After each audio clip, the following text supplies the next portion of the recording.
without further delay, let me welcome Scott Neale.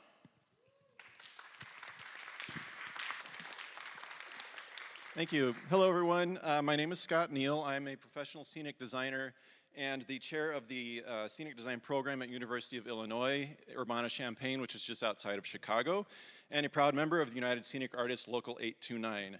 Thank you so much for inviting me to speak today about a project that's particularly meaningful to me and one that I've been working on for almost 5 years and a pandemic.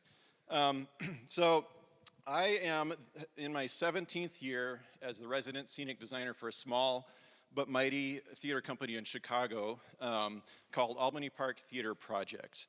And APTP, as we call it, consists of teen ensemble performers and professional artistic staff. And we collaborate together to create world-class original theater that amplifies and illuminates the voices of our immigrant and first-generation community. Albany Park, if you don't know, is considered one of the most culturally diverse immigrant communities in the United States. In 2016, we partnered up with Third Rail Projects from New York City, who are renowned creators of site-specific and immersive theater. In 2016, we spent a couple years working with Third Rail Projects to create our very first immersive experience titled Learning Curve. Learning Curve took the audience through the life triumphs and struggles of students, teachers, and parents within the Chicago public school system. Based off of the success and experience of Learning Curve, we decided to create something even bigger and better that is at the core of who we represent, which is the Albany Park community, immigrants living within the United States, and anyone who's ever sought a better life and a place to call home. So fast forward to 2023, actually go into tech when I get back from Prague for our most ambitious project ever titled Port of Entry. So Port of Entry takes the audience in this fully immersive experience, stepping inside the real life stories of immigrants and refugees from all parts of the world, living side by side in a single apartment building in Chicago's Albany Park neighborhood. Each performance welcomes only 28 audience members per performance into an iconic Chicago courtyard-style apartment building, which is shown here, actually. This building is a 12,000 square foot warehouse that we have meticulously transformed into one of these iconic Chicago apartment buildings. So how do you transform a 12,000 square foot warehouse into the culturally specific homes of immigrant families in 6 minutes or less? Don't worry, I have a montage at the end, so we'll skip to that in just a second. But it starts with ethnography. So for the last 5 years, our teen ensemble and directing staff have been gathering stories of real-life immigrants living in Albany Park, from a Karen family from Myanmar stepping foot into their American apartment for the very first time that was set up by the World Relief Humanitarian Organization, to a Mexican family trying to maintain a quality of life after the father has been deported, to the day-to-day life of a Filipino family who has established their life in Chicago in the 90s. So amidst the ethnographic process, my scenic design process began by examining dozens of floor plans of these courtyard apartment buildings that are very common in Chicago, to figure out how to best recreate an experience that was authentically evocative of this type of building. So meanwhile, the ethnographic stories were being developed into performance pieces in a series of workshops. These workshops use sort of a pared-down set based of like just basic theater flats and some props and objects and things like that. But it really allowed us to explore ways to meld that space, the performance, the ethnography, and most importantly with immersive theater, audience interaction.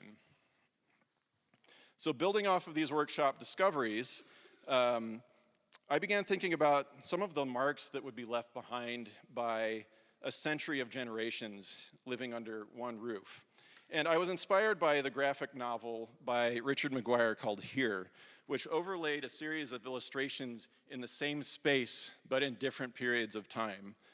I was also inspired by the Dear Photograph Project, which is an online database of present-day photographs that are overlaid, past photographs that are overlaid onto present day to kind of see how things have changed. From there, my factual research took me to friends' apartments, Airbnb stays, and just walks around the neighborhood to try and become a detective of sort of echoes of the past generations. So little evidence, things that were painted over, some things that were left like they were 50, 60 years ago.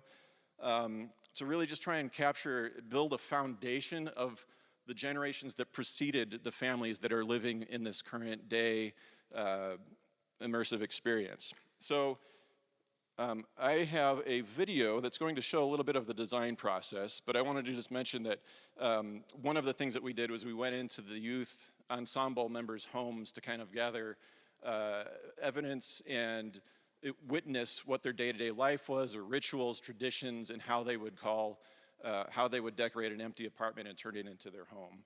So I'm going to speed forward. We can actually go ahead and start the video. Some of this design process is in the video as well. So.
And thus concludes my presentation. Thank you.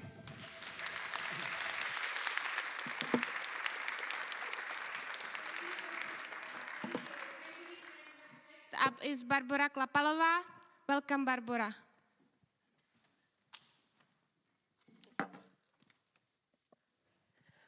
Good day. Thank you very much for that I can come here this day. And I would like to show you my presentation about narrative spaces, which I believe will show there anytime. Yeah, great. So my talk will be about narrative spaces. What are those? For me, as an architect and as a scenographer and as an art director at the company Art, we create narrative spaces as a space that itself tells a story. And we think about it in museums, in exhibitions, and also as in the art projects itself. And I would like to show you two art projects which we will talk about 10 minutes. So, and the two projects are Kolem Doucí and Za dveřmi. The first one, Kolem Doucí, is the project based on the sociology study Rozdělení svobodou, which is divided by freedom, and it's a sociological research which happened to celebrate 30 years from the gaining the freedom of Czech Republic. And the research itself is dividing Czech Republic, or the society in Czech Republic, to 6 social classes. And we have decided that the research itself is a great way of telling a story, but most of the people will not get to the research, and even if the Czech journalists wanted to inform the biggest audience as it could have, we wanted to suppress it more and wanted to support it by the space.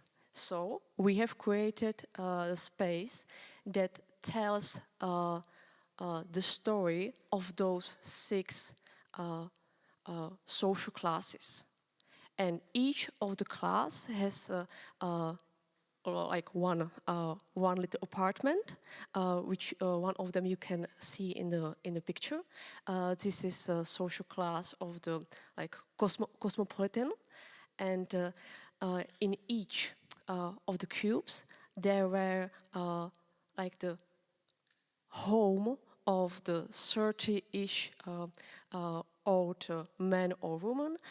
Each of the men or woman had each like small hidden passings in the cube. The cube had like 3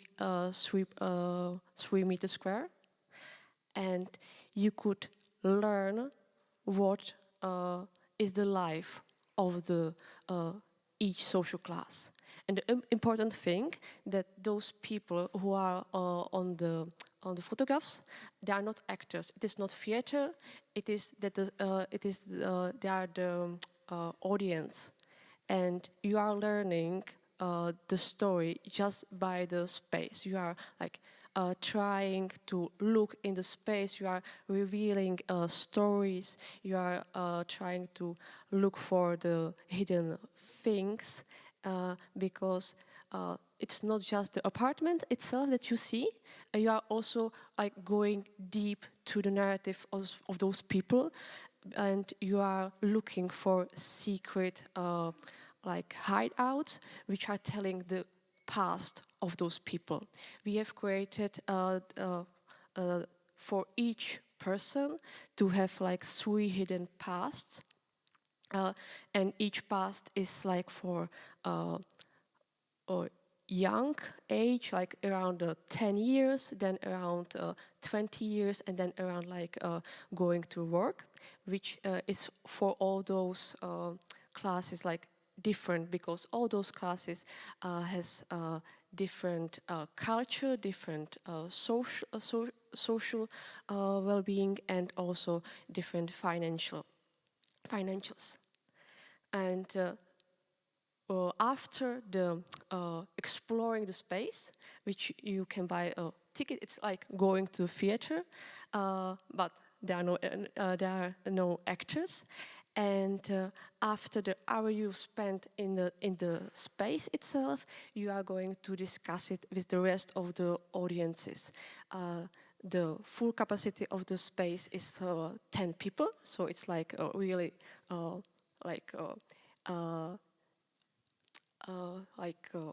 for yourself, because we don't want for the people to get crowded.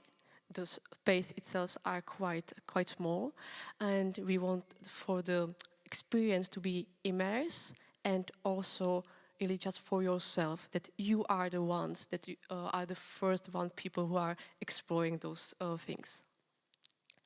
And we think that we have done quite well due to those talks behind all those works. And the second thing I would like to show you is our first narrative space. Is it called Behind the Door? And the story itself, it's not so complicated as in the sociological research.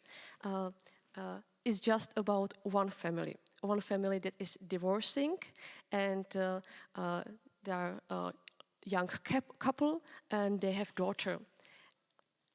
And each of the the space itself is quite big, and there are 7 rooms, and each of the room is telling one chapter of the life that they are going through from the divorce. And you are learning that they are going through the divorce because the story is going from both sides, and the both sides are telling one side of the family and one side of the girl. And you are like learning what does it feel for them to have this experience. So for the, we can see the first picture is from the like future of the parents, and we can see them divided. Each of them has one different place. Then in the second room, we can see a room full of boxes, and they are like moving out. This is the point where they has said, "Hey, I don't want to be with you anymore." Then we can see a room full of furniture, and you are going through the furniture, and you are like trying to look out for the way from the relationship. And in the middle, there is again some similar space that we have seen in the first photographer. And it's the start of the big fight.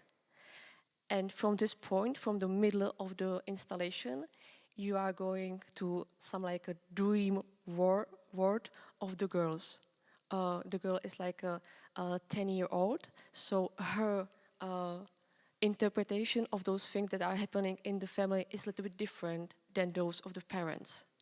And she is reflecting it as a fight of her fairy tale story, and she is trying to fight those things that are happening in her family. And it's also happening through the in the forest of fight. And in the end, okay, sorry, I need to quit my presentation because I'm feeling a little bit dizzy. Thank you so much, Para. Yeah, hopefully she's gonna get some fresh air and feeling better. Thank you for the wonderful presentation. And next speaker is Miljena Vučković.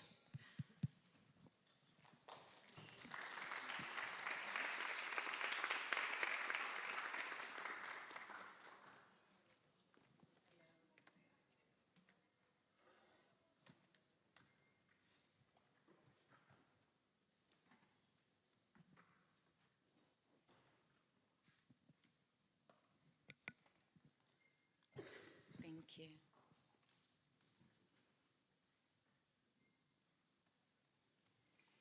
So, hello everybody, and thank you for being here. So happy to be here again, and so happy to see the PQ talks are going further. And I'm sorry we couldn't hear the end of the previous presentation. Both of these presentations were so interesting. So I'm going to read something different, and yeah, even though it's about a talk, I'm going to read it. So, yeah. My name is Miljena Vučković, as you can read, and I would like to add that I'm thinking and talking about the mutual influences people and places have on each other, and I enjoy listening to the human condition in space in general. So, okay, yep, okay, so today I'm the person that is hooked on podcasts, and sometimes quite intensively, sometimes I keep it under control. But sometimes I even forgot about them when they're like busy days and weeks, but usually I'm really, really kind of into these audio worlds in the last 2 years now. And luckily I'm not one of those people that impose my choices on others, so have no worries about that, yeah. I'm not even recommending if I'm not asked to do so. And anyway, like not that long time ago, I was really, really against people in public spaces having their earplugs on earphones because I thought that was unsafe and also rude, like when they are interacting with somebody in a shop or on a street. And now I also find it hard to kind of quit when I end my shopping and come to the cashier, or when I should ride my bike and I know that it's not safe, but kind of I don't want to end the story. So as I started listening to them more often, and as I got stuck in the story and sucked in, I was wondering like why it is like that, and how do other people perceive that, and what is their audio experience in our real world. So that was the inspiration behind this talk or like application, which was a long time ago, as for the others, like in previous lives, a few years ago. Yeah, and so sometimes I also use podcasts to kind of silence and calm my mind and thoughts, which is also what makes me wonder, like, are the other people doing that? And like when we see each other in spaces, like we all have these different narratives. I mean, we of course do even without soundscapes, but then with podcasts, I think it's kind of really, really gone wild now. So yeah, in order to understand these topics that kind of started to interest me, I tried to apply and to kind of push myself to think and talk about this. And so yeah, let's start with a dictionary. So podcast as a noun, it means like a digital audio file made available on the internet for downloading to a computer or mobile device, typically available as a series, new installments of which can be received by subscribers automatically. And as a verb, podcast means to make a digital audio file available as a podcast. And also as a description, that is maybe not definition, but it resonates quite well with me. It's a meaningful conversation that can be shared. So there is a lot of stats, but I think I'm going to skip them, or like maybe just choose the most interesting. So the term podcast, it's been here only for 15 years now. And around the globe in 2022, there were more than 400 million podcast listeners.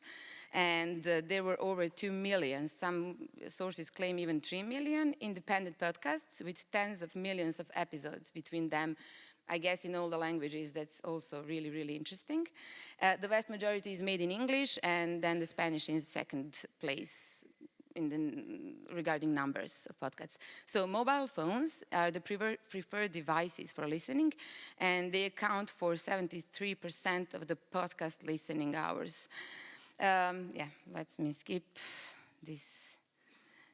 Not that important, but what I find important and interesting is that listening to the podcast is also engaging secondary activity. We usually don't do it only like listening to podcasts, but we usually do something and then like have this layer of story over it, which is what intrigues me. Like we combine these realities, like these sound realities, and then this space we are in, we inhabit, and we meet other people in.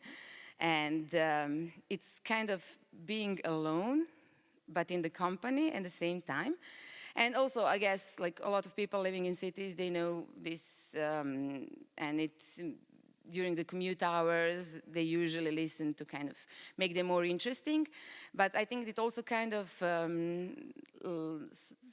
sorry, I'm liking the word, it kind of diminishes social interaction, and it kind of closes us towards ourselves.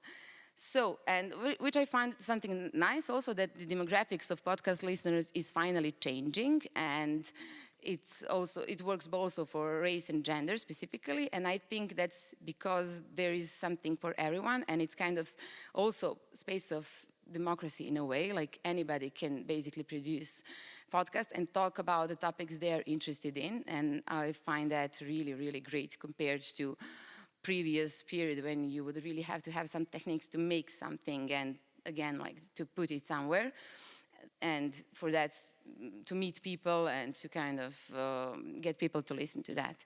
So thank you, techniques and internet and everything. So again, at the same time, the podcast would definitely use more diversity in those who are making them and creating. So hosts and voices should be more various as well. And yeah, I mean, like, there is this interesting statistics regarding money at podcasts. Like, the majority of listeners are young people now that are not really easy to reach for the marketers and the advertisers on other social medias or through other means. So podcasts are really, really good place for them to hunt future customers. Sorry, and it also has to do with that podcast listeners are actually trusting their chosen podcasts. So they like three-quarter, like 75% majority of people would actually buy something that they hear recommended at podcast, and that's a huge number. So now to get to this interesting, yeah, the pictures are not that important for this story, but there is presentation. Anyway, so unlike most medias, podcasts are actually creating conversation. So conversation can take place between co-hosts or between hosts and guests, but also between hosts and the audience or the listeners. And I think that like storytelling is something that exists since the beginning of humanity, and it's something that connects us with our ancestors. That was the way to tell the stories, keep the customs, tell about important historical events, and especially before the written language. The story was the thing that actually kind of gathered and kept the community together. So it's not really surprising that we are so prone to podcasts, I think, as well combined with these techniques. But what I wanted to address through these talks is that like podcasts are changing in a way that they're now also visual. Like a lot of studios are being recorded and they're really well dressed, they are decorated. So it's not that the word is the main thing, it's also that the image and this, I mean, like, we are all curious about the new forms, and so the listeners, so they are kind of trying place to be nice. And also I was wondering, like, if we want to know everything about the person that is talking, so we want to see their space as well, like private spaces, studio spaces, their choices. Or does it have to do with the pandemics and the Zoom meetings, and where our places were also these kind of studios, like we were arranging shelves with the books or plants or I don't know, like weapons for some people, you know, to kind of show our personality. So it was also that. And I have to run now because I have like a minute and a half more. So there are these podcasts about the space, which are empowering professionals, but also like citizens randomly, that talk about urban politics, that talk about like these really topics that are under the radar, like female perspective of safety in public spaces, and also, sorry, just to see if something's really important. Also like podcasts about the cluttering, they are growing really big now as well, and it also has to do something with like COVID and pandemics and us spending more time in our spaces. So it's also like this connection between sound and space that I'm like just trying to throw all these questions at you, so maybe somebody will find it interesting to discuss or think about it later. And also this finally, this going for the end, going to the beginning, this like what it would be like, and if it's possible, to see all these different realities, like these sound realities we actually carry around with ourselves in our earphones, and when we are interacting in public space. Like, for example, on a tube, there is a lot of people, and everybody is having their own audio space, which is kind of negating real space and kind of, or maybe interacting with if there is talk about the space or the streets or whatever. So I'm kind of curious if this is like really possible, like to, with some, I don't know, CGI or AI to kind of make these images come alive, these images created by the sound come alive, and kind of how is it possible to share it with one another. And some nice, thank you.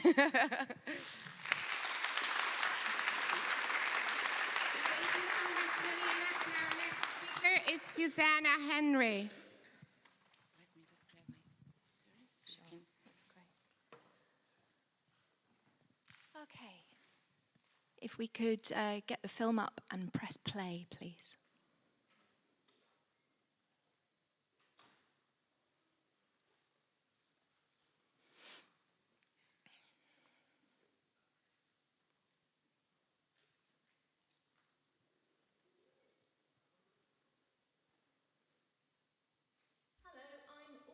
Susannah Henry, and I'm a lecturer. I'm so sorry, could we go back? I couldn't see it on the screen. I can't see it on the screen, so I didn't know that you'd started. Okay. All right, fine. So I'm just going to say, hello, I'm Susannah Henry. I'm a scenographer from the UK, and I can read cue cards. Thank you. Domestic environment. I'm married to Rodri. Hello. And I'm Iva's mum. We live in Essex, which is a county in the UK.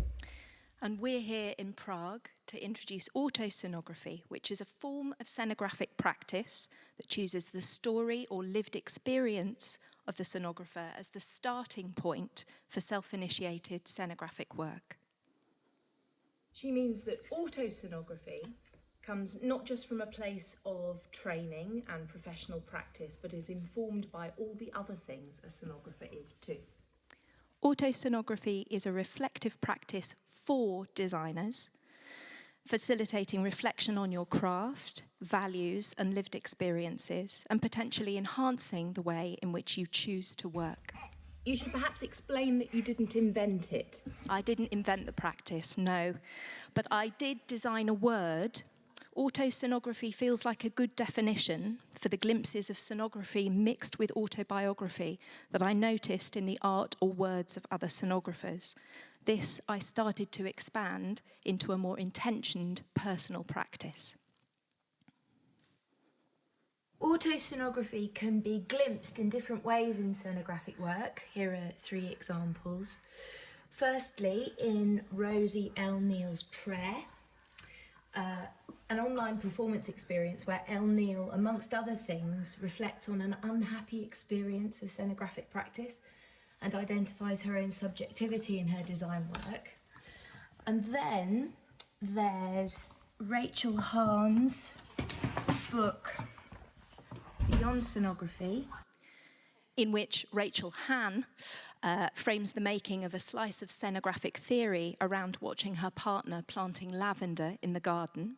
And then, lastly, Bobby Baker and her performance work Drawing on a Grandmother's Experience, where Baker creates scenography in domestic materials, reflecting her experience as a mother and a grandmother artist.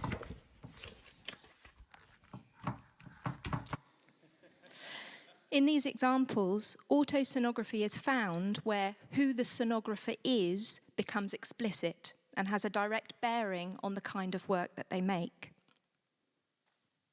And this must happen invisibly all the time. But as designers, we're naturally focused on the world that we're making rather than on how we ourselves are reflected in that world. This is different from fine artists, for example, where we're used to seeing the story of the artist reflected in their work. And the story of the scenographer might include the following things: the scenographer's body, their embodied experience of the elements of scenography, their history, or their values and politics. You can understand autoscenography as an expression of agency and independence. It also connects to expanded understandings about where and how a scenographer might practice. It might not be obvious, for example, but I'm still a scenographer while I'm doing the washing up. And that this might offer a material starting point for a work of performance design, coming from a place that is other to what might be institutionally considered stage or performance space. And if that sounds at all feminist, then that's because autoscenography is aligned with feminist principles. It points to plural forms of knowledge or artistic production, and doesn't require participation in institutional frameworks like theatre companies or designated spaces in order to come into being. And this might feel significant to a scenographer who is between professional engagements or who is experiencing a period of parental leave. Perhaps most importantly then, autoscenography foregrounds bodied, voiced manifestations of the designer's subjectivity. And this in turn can highlight social themes within professional scenographic practice, things like inequality, but can also point to wider political issues. An example of a wider political issue might be the problem of how to sustain one's creative practice alongside full-time work and responsibilities as a new parent amid a cost of living crisis. She has to put Ivor to bed now, but since we're talking about autoscenography as the embodiment of a scenographer's values or politics, Dear John was an autoscenographic project that I made in 2020 in which I broke up with theatre design. I wrote what is known as a Dear John letter to theatre design, explaining why I couldn't be in a relationship with it anymore. I felt that working as a British theatre designer pre-pandemic had often meant experiencing the discomfort of a problematic and discriminatory framework for professional practice, and Dear John allowed me to reflect on that. The letter was posted from locations which had been important in my 20-year career, and receiving the letter back marked the point at which I decided to prioritise feeling less unhappy in my work. Dear John was about changing direction, about reflecting on the conditions within which I had formerly worked as a performance designer and had decided to resist. The making of the autoscenography, a performance staged across the UK postal system, enabled me to consider my practice through practice.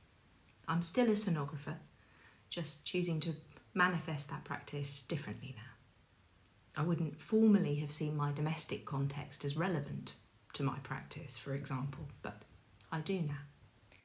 In the period immediately after I had my son, the materials and space I had to make scenography in shrank to an extraordinary degree, but it didn't mean that scenography couldn't be made. We did a lot of thinking about domestic stages and co-creating scenographies with a new, small person like Ivor. He and I collaborated on an autoscenographic project which documented the temporary spaces we made and occupied together. There's something powerful about autoscenography, if you think about it, which we did. Yes, we thought about it so hard that it became a PhD thesis. If you'd like to understand more about autoscenography, then we made a website about it. There are examples of autoscenography beyond my personal practice identified there, and further projects made in this way. We hope performance designers will explore autoscenography to reflect on who you are, as well as how and where you wish to practice, which ought to feel as supportive and necessary to a student of performance design as it does to a scenographer who has been practicing for 20 years or more. Thank you for listening.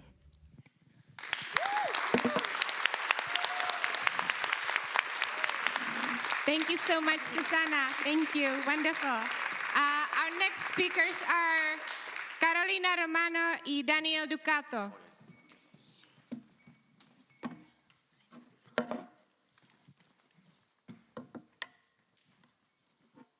Do we get one microphone? Can we have two? Hi. That's not the first one, please. Can we go back? Yeah. Yeah. When you have the timer.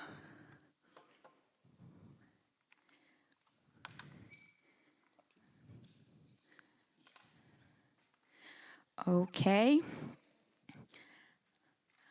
My name is Romano. I'm an artist and an educator from Brazil. It's an honor to be here. First of all, I'd like to thank the curatorship of PQ Flash Talks. Thanks Barbora, Pavel, and Romano for all the support, as well as our friends, families, and supporters who have sponsored this project, and without which it would have been impossible for us to be here. And good afternoon. I'm Daniel Ducato. I'm a visual artist and educator too. Thank you, Carol, for the translate of my work. And would also like to thank especially for the institutional support from the Departamento de Artes Cênicas da Escola de Belas Artes UFMG, the Federal University of my state, Minas Gerais, Brazil, and the funding from the Pró-Reitoria de Recursos Humanos, UFMG, through the program PRODIS, and my union, Sindifes, que é o Sindicato dos Trabalhadores nas Instituições Federais de Ensino. Thank you so much. So let's start.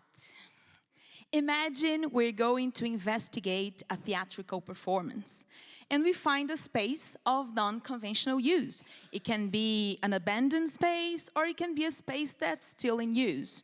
A school, a park, a hospital, a market, for example. During the scenic investigation, we find many objects and materials.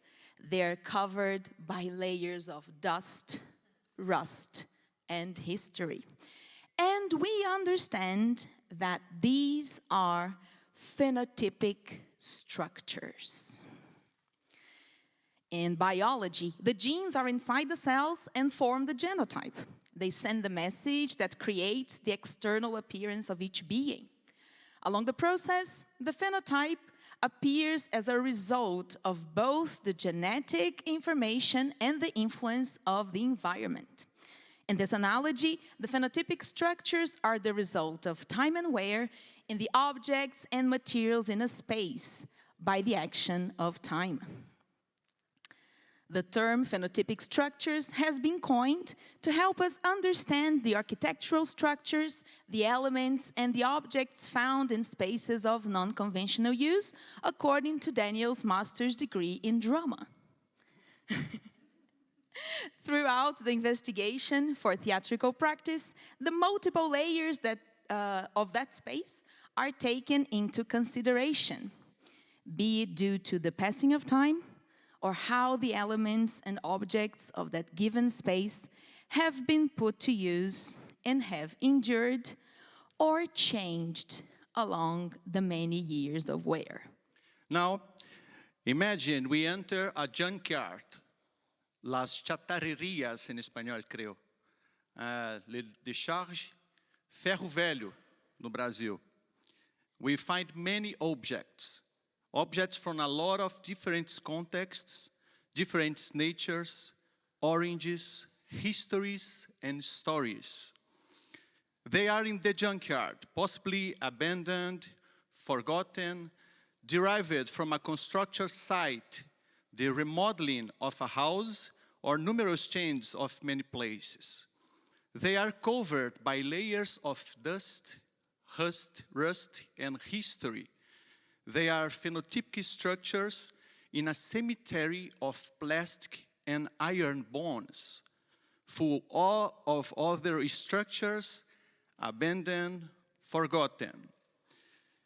One day, we, the set designers, art directors, and the professionals of the scenic craftsmanship, all the miserable artists, not everybody, are going to visit a second-hand bookshop, an antique shop, and other places, a junkyard, for example, in order to dynamize a scenography, a costume design, or the objects we are going to create and fabricate for theatrical performance. these objects and materials are in the junkyard. So we go mining in these places, and we find many things that we take to the rehearsal room with layers of life on top of it. This is how, through scenic experimentation, these objects began to form the scenography of a theatrical play. For example, here we see an actress on stage, the great Brazilian artist Barbora. And around her, a setting that was built by Ducato for a play directed by Inês Peixoto, both Inês and Teuda from Grupo Galpão, Belo Horizonte. Right in front of her, we have a metal object. That's one of those garden hose holders, you know. It's old, it's ancient, it's dirty. The original idea is from the text by Carlos Drummond de Andrade called A Doida, or The Crazy Lady. It tells the story of an old lady who lives inside this abandoned house. The kids that pass by her house throw stones and break the window panes. She gets furious. And during the day, she screams and curses the kids. But then, in a very poetic way, when the day ends and the night comes, she goes to this artesian well. She turns the wheel to draw water from the well, and she wakes up the night. In the story, there is an artesian well. When you check this imaginary iconographic reference, you can find different images of wells. So I asked myself, would it be interesting to build these wells in a more realistic way? Or should we work more the suggestion or an assumption of what a well should look like? Then, in the junkyard, I found this wheel, this garden hose holder that's old, with layers of life on top of it, textures layers, sound layers, because it creaks when you move the wheel. The structures has the same idea of a well, but it's not a well. It's a phenotypic structure. When I incorporate these objects into the scene, with a metal bucket under it, we create this imaginary well. We enable this forgotten object with its own history and memories to become an object of transformation for this scenography. There is the rereading of possible memories that, when put on stage, offers the possibility of making the performance more dynamic. So, the junkyards are places of memory, oblivion, and transformation that will possibly dynamize a structure of scenographic composition for a scenic narrative. The photo credits. The actresses on the pictures. And thank you.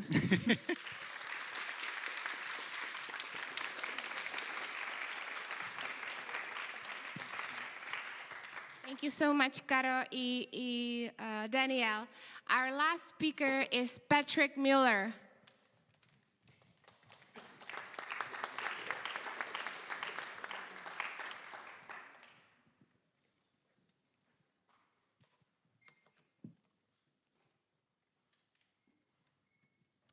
Hi, I'm Patrick Mueller. I'm here to share a practice my collaborators and I have taken to calling Expeditionary performance. To position myself, I'm a director of Control Group Productions, a performance company based in Denver, Colorado. I'm a third-generation Coloradan, a dancer by training, and an avid backcountry outdoors person. Our Expeditionary performance practice offers immersive, interactive, site-invested, and socially engaged journeys that literally and figuratively displace audiences from familiar positions and perspectives. Each project emerges from a conceptual exploration, for instance, dissolving fear around mortality or seeking mutualistic relationships with damaged wilderness, and then filters that through the conceptual framework of a unique site, in these cases an abandoned slaughterhouse or a forest fire burn scar. The project contents are born from the site, using research and social engagement to unearth hyperlocal natural and social histories that bring our project's overarching concept into context and clarity of focus. Our events use journey structures and blended realities to create performances or create platforms for empathy and transformation for audiences. Increasingly, we're focusing toward reconnecting people with the land they live on and the communities they live in.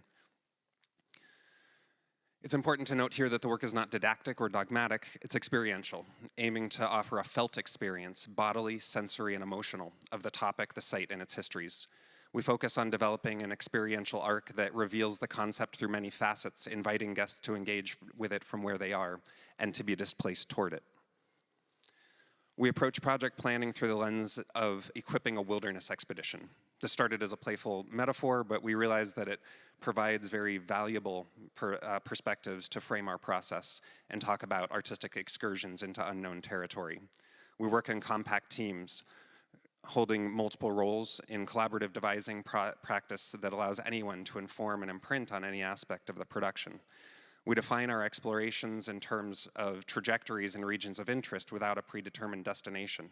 Cycles of research and development gather vital knowledge about the region's conceptual and physical ecology, telling us what equipment, personnel, and preparations we need to venture out into it. And expeditionary planning helps keep us resiliently in our situational present.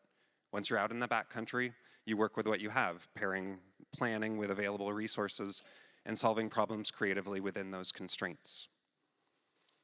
So here are 3 recent projects that give a clear sense of what I'm talking about. After the Flood was the first in an ongoing series of works under the header Tree Line. These projects explore human relationships with wilderness in the Anthropocene era. After the Flood invited audiences on a nature walk through an open space in the Denver suburbs. The work shared the history of the park's formation as the nation's first urban floodplain park in the wake of a millennial flood of the river in 1965. It offered rich, simple experiences of the environment of the park using design elements from the site.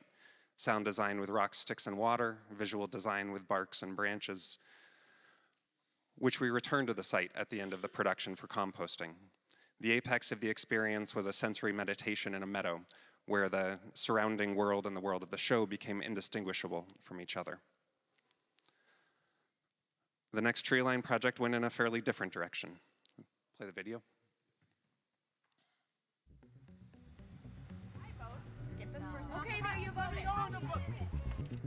I felt very pulled into it. It felt very real. For Cassidy Wagner, the end was not an ordinary play.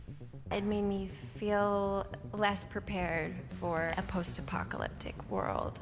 Like it's just exposed me to something that feels really unfamiliar from my everyday life. You're here because you had the foresight to realize what was coming. We're on the precipice, and it's a time of great change. It really takes you into the environment as opposed to like seeing a show on stage. You're in the world.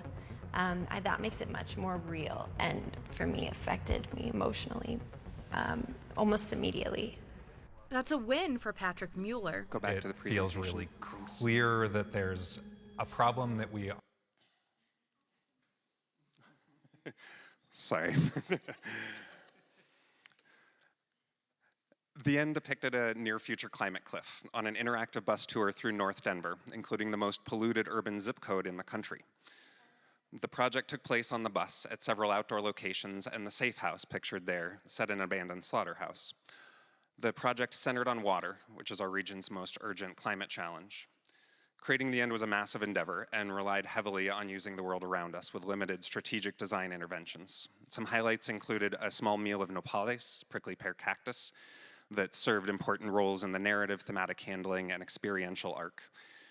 An in-world education-focused scene explaining the real-world stormwater filtration system at work in a recently renovated city park, and a twilight drive through the local petroleum refinery, offering an intense olfactory, smell-based experience of the neighborhood. In 2021, we started building a relationship with Cinnamon Kills First, an artist from the Cheyenne tribe of Plains Indians. We're currently working under her direction on a production that addresses the Sand Creek Massacre, where US military units murdered several hundred Cheyenne and Arapaho women, children, and elders under a flag of truce. The production will unfold in multiple versions, including shorter bus tours of Denver area sites connected with the massacre's history and a full-day trip to the Sand Creek Massacre National Memorial Site. This is an immense and heavy topic and a microcosm of a 600-year settler colonial mission of genocide, forced removal, and ongoing oppression of Native American peoples. The work is focused toward mainstream default white Americans and will unfold as a series of provocations and processing experiences, including requesting that audience members participate in signing and breaking treaties, assassinating the whistleblower who brought the massacre to public attention, and reenacting the troops' homecoming parade. Heavy stuff. And again, with a goal of bypassing didactics in favor of finely crafted felt experiences that help guests embrace their complicity and responsibility by pointing a way forward. I'm going to jump to the next several slides for time. It's challenging. We can surmount the challenges and get to the values. We found exceptional values in this work for offering audiences lasting transformation through experiences of displacement and empathy grounded in the world around them. The journey structure is key here, shifting participants from en face viewing toward shoulder-to-shoulder doing together. It brings them into motion and action, literally and figuratively displacing them from familiar positions. Our immersive and interactive tactics then recruit them into co-imagining and delivering the world with us, implicate them in the narrative and outcomes, and invest them more deeply in their experience. And because it's just a show, audiences are game to let go of their fixed positions for the short duration of the performance with the expectation that it'll end and they can go back. Except, hopefully it's not that easy because of this. The world our audiences move through is fundamentally real, with design elements interlaced into it, sometimes accents and gestures, other times pockets of heavily transformed space. But all of this is the world of the work, and so we never feel like we exit the real world into make-believe. This elevates the site as a key collaborator in the creation of the work and lays important foundations for reaching toward indigenizing practices, which I'll get to in a minute. The interlaced performance design creates an experience of blended realities, with the world of the work emerging from and integrated into the real world, blurring and even erasing the line between them. This creates experiences with no hard edges between the worlds. And also, that means an experience with no hard endings. Instead of lights out, applause, return to the real world, and head home, the experience has bled out into its surroundings while we were inside it and imprinted itself on our familiar world. So taken together, the experiential art meets people where they are, loosens them from their familiar perspectives and positions, and displaces them into motion on the journey together. The participatory nature of our co-imagining the world of the work invests them in an experience and its values, draws them into emotional proximity. And the world they're co-imagining is made of real stuff, with no hard edges or endings.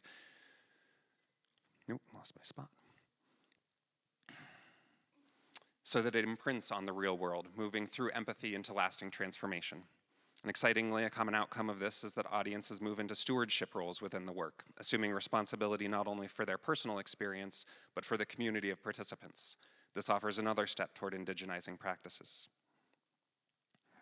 This last idea is more about where we're headed than where we've already been. Fundamentally, our work is about helping people to be in their world in more fulfilled and fulfilling ways. The deeper into this work we've gone, the more it has clarified itself around our sense of belonging in community and on the land we stand on. It's about deciding to invest in practices of relating grounded in harmony, reciprocity, and mutuality. We've started understanding these as indigenizing practices. That is absolutely not to say that these practices can make one indigenous, but rather that they are acts of indigenizing our relationship with land and community, recognizing that we are part of it, not separate from it or above it, that we are responsible for it, and vice versa. Thank you. Thank you so much, Patrick. Thank you. So right now, I would like to invite all our speakers to take a seat on the stage. We're gonna take questions from the audience.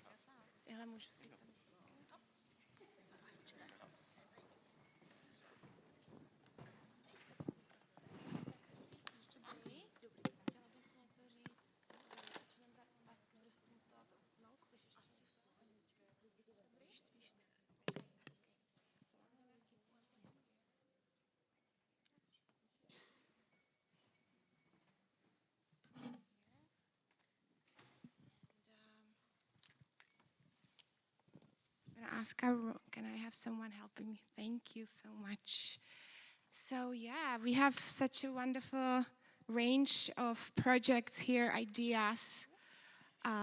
Do we have any questions or comments? Yeah, I see a question up there. Thank you.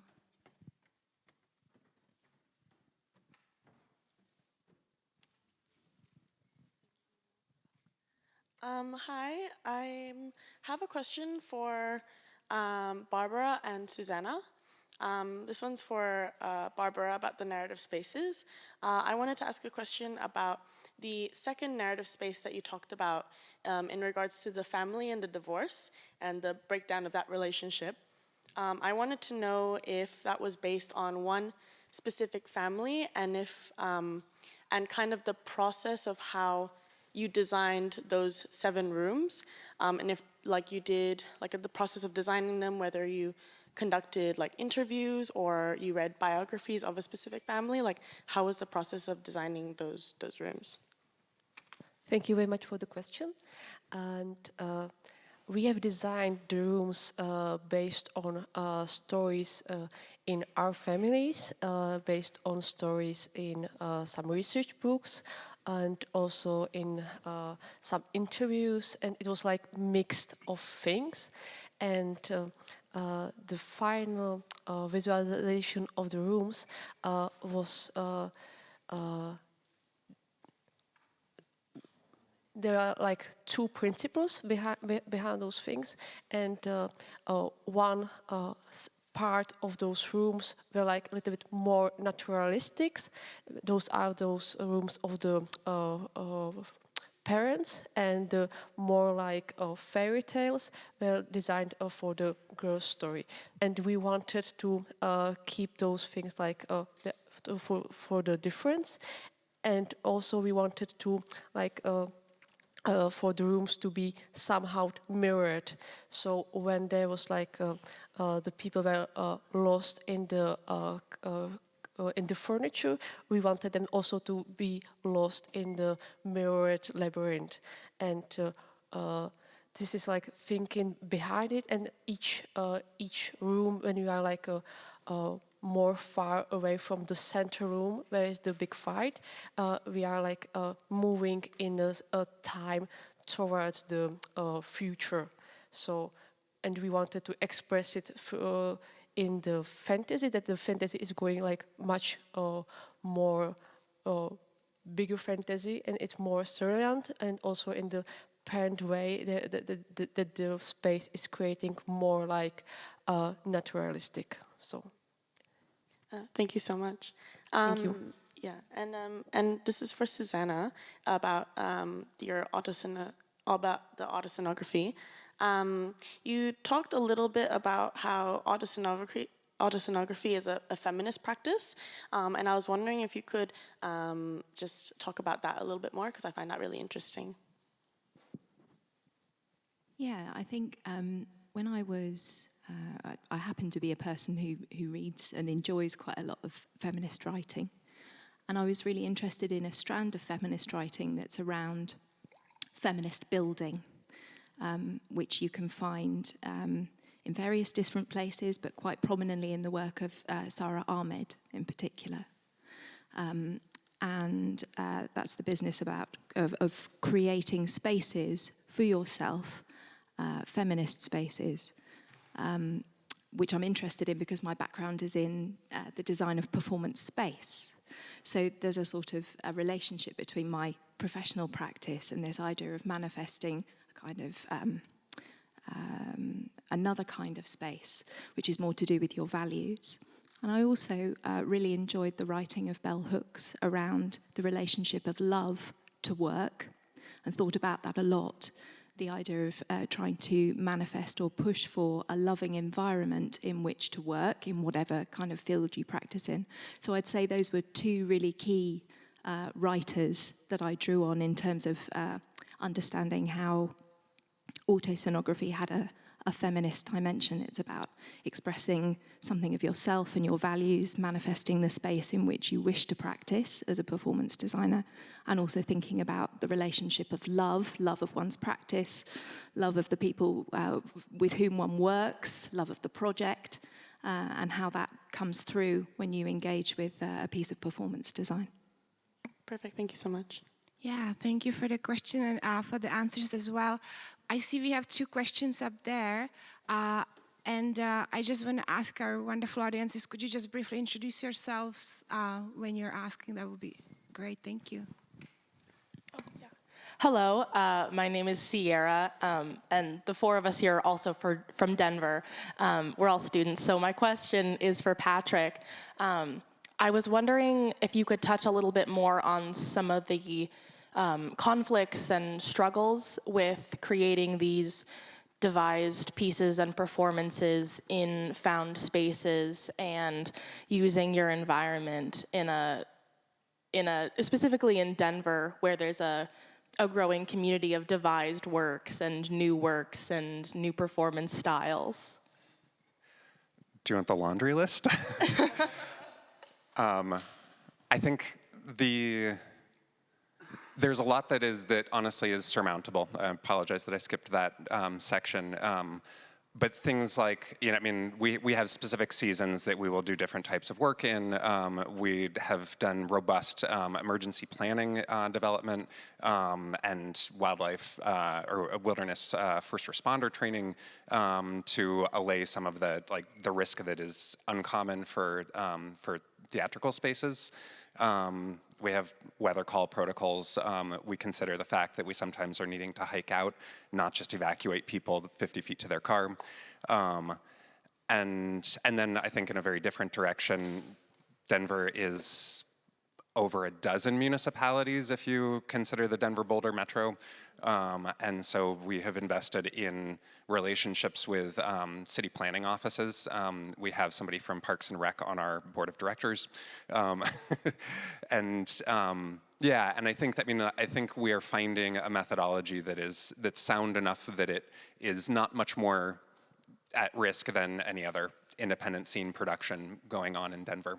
I would say that honestly, the largest challenge is the resources to build resilient teams, to make sure that we are, when we're working in dynamic spaces, that we have a security protocol, that we have enough people on site to ensure that everything is running smoothly, and to fill in the gaps, because these shows have to wobble. They have a ton of constellated details, and pieces fall off every show, and it's a matter of still being able to navigate through it. Thank you. Well, you've got 4 resilient artists right here. I'd love to chat after. Yeah, absolutely. Hi, yes, my name is Cole. I'm also from Denver, of course, and I just had a quick question for Patrick as well as Daniel and Carol.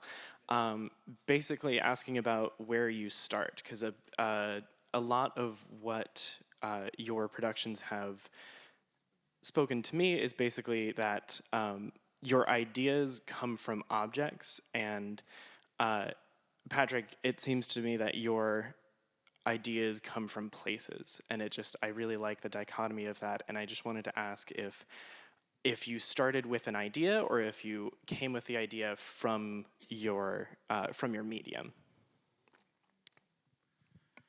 I can speak in Portuguese and Carol translate, please.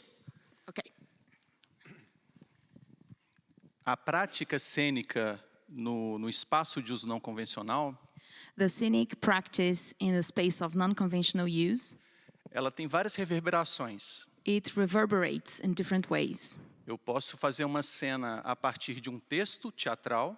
He can put up a scene based on a theatrical play, on a text. Ou eu posso adaptar uma cena teatral a partir de conto literário, por exemplo. Or he can adapt a theatrical scene from or through a short story, for example. Ou eu encontro, de fato, lugar. Or he finds a place. e sou orientado a partir de toda a dinâmica estrutural e arquitetônica que esse lugar me promove enquanto artista da cena.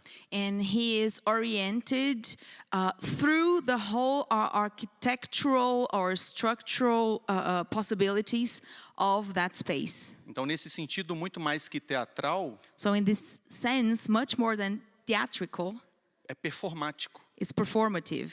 Então, a prática cênica teatral num espaço de uso não convencional, So the theatrical practice of the scene in a space of non-conventional use é bem diferente de eu ter como estímulo uma orientação dada por um dramaturgo is very different from the perspective of having the stimulus as a command, as a drill given by a director, for example, or a playwright. e encontro um leque, He finds a fan, for example, objeto. an object. E esse objeto tem um desenho. This object has a design. Quando eu escolho esse desenho When I choose this design e levo à cena, and take it to the scene, ele tem da mesma forma que criar sentido, it has the same way to create meaning, seja qual for a ideia original. whatever the original idea. Então, quando eu trago, por exemplo, When he essa brings, for roda example, this wheel para a cena, to the scene, em uma das apresentações, in one of the shows,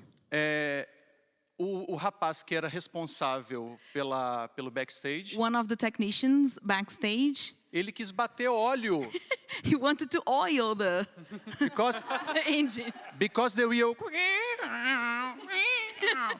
Mas eu encontrei aquela roda no ferro velho. I found that wheel at the junkyard. Ela tem história. It has history. Ela tem memória. Has memory. E é isso que cria o meu sentido. And that's what creates meaning.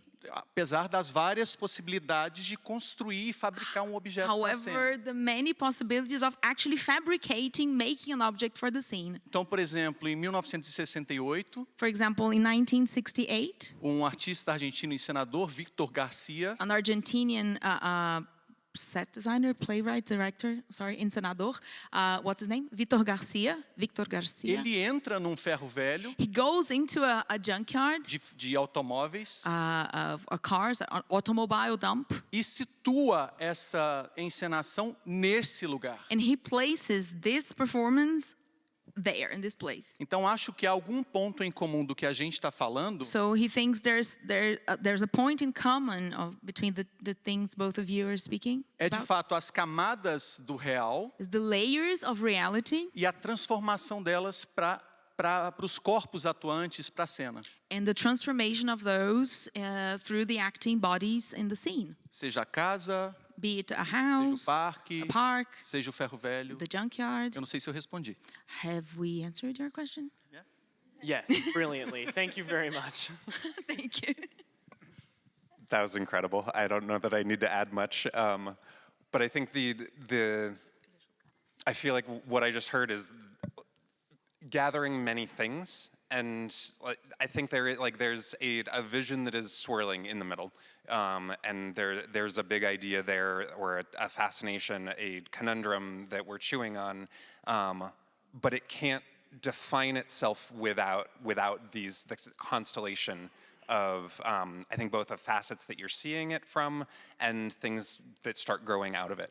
I think as a very simple example, we set out to do a show about addressing the sort of excess fear that we pack around mortality, and didn't have a venue yet. And we're talking just with a real estate colleague, and he offered us an abandoned slaughterhouse. And the show absolutely had to then become about the meatpacking industry, the history of the site, and became an incredible sort of, I don't know if they went together, but complement to talking about the human death experience and industry. Great, thank you so much. Yeah, thank you. I think we had one question up there. Did I see it right? And then we have, yeah, thank you. And then we have two here. Thank you. Hi, my name is James. I'm from Chicago. Originally born in Denver, though, so. I have a question for Susannah about autoscenography, and from a technical standpoint, since that's what I'm studying is theater technology, how and like what is a good process or a process that you've used to help technicians bring about autoscenography, seeing as we haven't lived the experiences or been in the shoes that you have been in? I didn't quite catch the last part of that question, sorry. How can we, as like a technician, help bring about the sense that you're trying to impart on the audience from like your experience, since we haven't had that experience? Well, the short answer to that is that the autoscenography that I have made hasn't required facilitation through kind of the elements of theatre in terms of light or sound. It manifests, for me anyway, on quite a domestic scale. So all of those elements are things that I produce myself as part of the autoscenography. I think my response to that question, which is really interesting, and I suppose what you're talking about sounds to me a little bit more like autobiographical performance and the facilitation of that, which is slightly different. I might imagine a scenographer whose practice is in light, for example. I don't know what can I ask what your discipline is?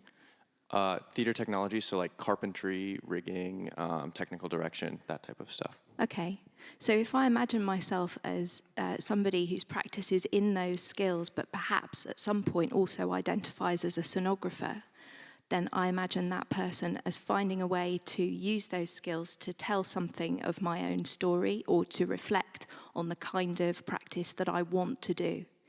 So I think that's more the kind of framework that autoscenography sits in, rather than the kind of autobiographical performance which happens on a stage and might require the support and collaboration of people from other technical disciplines.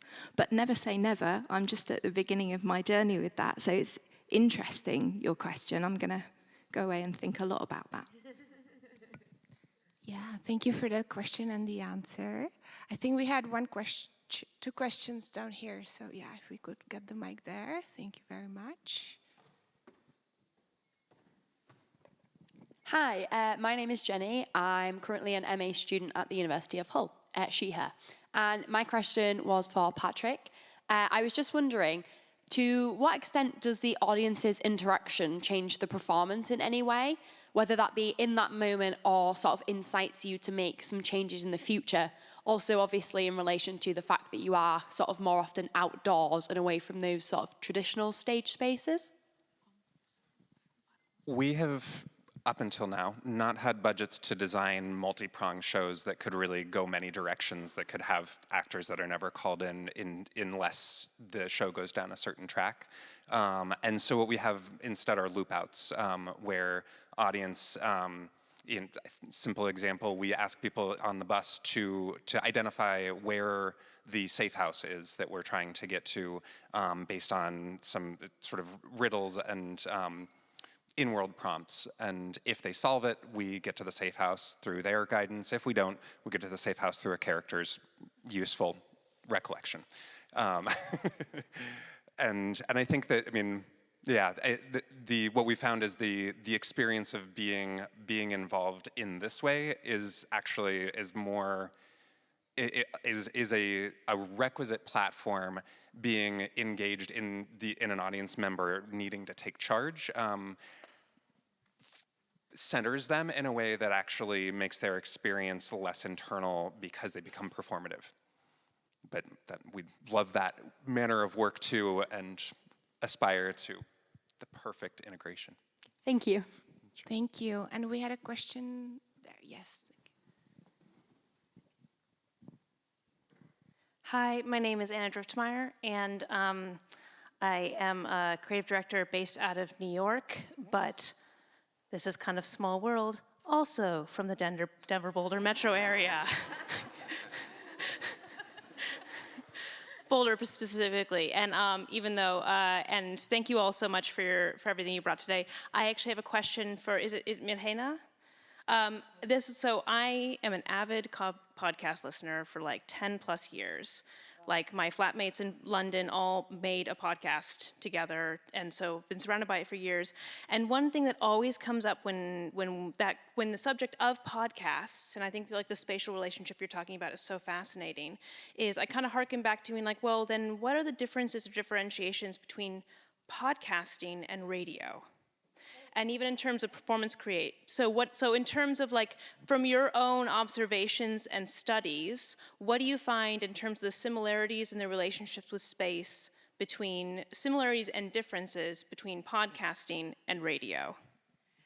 Okay, so like radio is something somebody curates for you, and if I understood the question correctly, like what are the differences between podcasts and radio? Yeah, and also I think in terms of like even like knowing that, I know that a lot of your talk was about space. Yes. And kind of these layerings of space. Yes. And I'm wondering like what are differences between podcasting and radio? Okay, so like the main difference as I see it, or as I kind of investigated so far, because I'm at the very beginning of searching around these topics, I actually feel really, really happy that I'm among this crowd, because all of these topics were like my previous topics, or something I'm really, really invested in. And I'm gonna kind of talk about that tomorrow, but this is something new journey for me, so let's try to answer this. So what I see as the biggest difference is that like radio is curated, like music as well as talks, and there are some editors, there are some program directors, and you can choose your radio station, and now with internet and platforms, you can choose like plenty. But as for the podcast, I think that like algorithm is helping you and kind of nudging you gently, like to, if you show interest in some topics or some talks about space or no space, well, the algorithm nudges you further in that direction, and then you are kind of co-curator of the things you're gonna listen to. I think that's like, and in that way, you're kind of more responsible, but that's also a trap and a rabbit, possibly a rabbit hole. Like we have seen that with YouTube particularly, and also with conspiracy theories, and like how one content kind of drags you in that direction and feeds more of that, and then you kind of get distorted. So I think that's like, and as for the radio, there is still somebody responsible, like what the listenership is gonna get. So I think that's the main difference. And there is also some, like you don't ever have to get any like daily information regarding podcasts, and then you still have some like service informations and some kind of, I guess, more contact with reality more when it comes to radio. Like regarding podcast, you really don't have to. Like if you're into sci-fi, you can like listen to that, and like the built space around you or the natural space around you is like just unimportant. And then like if you listen to radio, I think you get more connected, especially if you're listening to local radio stations, then it kind of grounds you where you are. Yeah, if I answered, yeah? That was great. Thank you. Yes, you want to respond? So just I wanted to ask a question. So yeah, let's do our final question, and it's great. It's not gonna be somebody from Denver. Stay forever. I'm not from Denver. I mean, nothing against to people from Denver, but like you know. Scott. Right, yes, you. As you were presenting, we were there chatting, I'm sorry, but we were really excited about what you said. And we were discussing how the absence of objects in furniture, how scarcity also creates presence and also talks. So if you could give us some insights quickly about that, how that was planned or not during your work. Sure, and I think one of the things that were different about Port of Entry project is that we're filling a void, we're filling an empty warehouse. So we're sort of starting with the story and then building the world from the ground up. And so you know, that presents challenges in and of itself, but we had the fortune to be able to workshop the production years before we even knew what building we were going to be in. So for me, my process was looking at how the performers in the workshops interacted and engaged with objects and in and around the objects. I also had the layer of trying to create a reality that is authentic to the way that immigrants actually live in these specific apartment buildings in Chicago. So with that, I had a sort of blueprint of what the space and the empty space needed to start as. Combining that with the storytelling that we devised in the workshops, I needed to understand which spaces needed to be more fleshed out with objects. For example, we're calling them homes. Home 1, we have the Filipino family who has been there for 30 years. And so they've accumulated more objects and more belongings versus the family from Myanmar who is being moved into an apartment that's been set up from donated goods. So that apartment is more scarce, and so there's more room to move around and tell the story in that way. So that's a really interesting approach, or question, I'm sorry. Does that answer your question? It does, thank you. Sure. Wonderful, thank you. And we're right on time. So I will thank our wonderful audiences, but above all, our great super speakers. Thank you so much again. Danielle, Carol, Scott, Susannah, Patrick, Barbora, and Miljena. Thank you.